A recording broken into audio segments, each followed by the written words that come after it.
Setelah 12 hari konflik sengit, Trump mengumumkan gencatan senjata. Namun, benarkah perdamaian telah dimulai? Hari ini kita ungkap klaim versus fakta. Dari Beijing hingga Beirut, hingga ke hati peradaban. Iran dan Israel setuju untuk melakukan gencatan bertahap.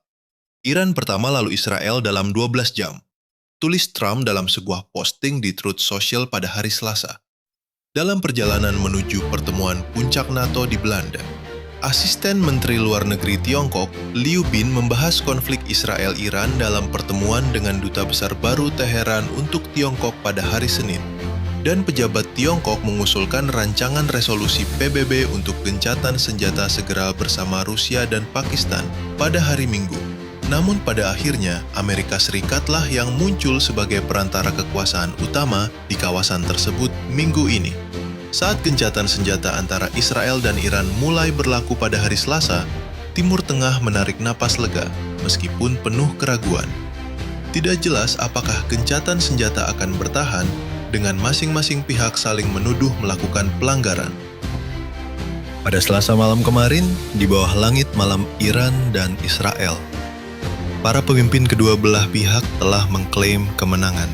Namun kesepakatan tersebut sangat rapuh.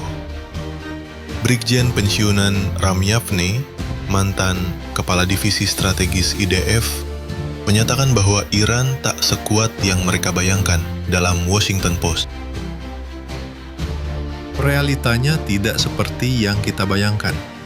Trump menyatakan gencatan senjata setelah mengebom fasilitas nuklir Iran. Ini menyatakan kekhawatirannya terhadap pengembangan fasilitas nuklir Iran secara langsung.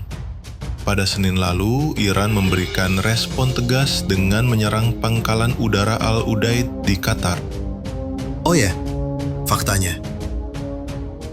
Gencatan senjata antara Israel dan Iran yang diumumkan oleh Presiden Amerika Donald Trump tampaknya berlaku karena pasukan Israel melanjutkan perang mereka di Gaza, menewaskan sedikitnya 21 warga Palestina sejak tengah malam.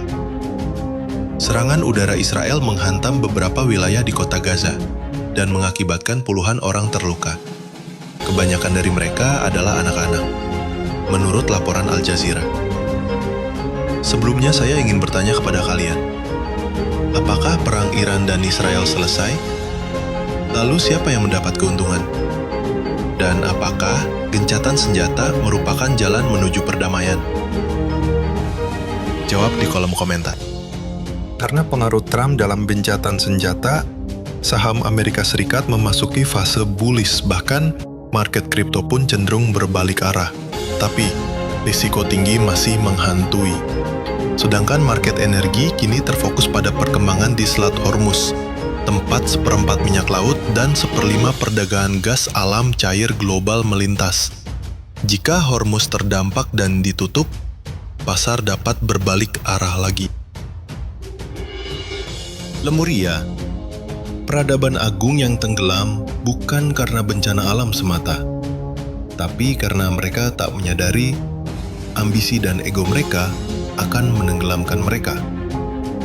Kini, gencatan senjata ini mengingatkan kita pada rima berulang sejarah.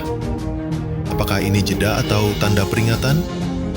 Apakah kita akan mendengar suara terdampar peradaban yang kita wariskan? Atau mengetuk pintu esok hari dengan penyesalan? Kalau kamu lihat ini lebih dari sekadar berita, tapi panggilan untuk belajar dari sejarah. Like and subscribe Kronik Lemuria.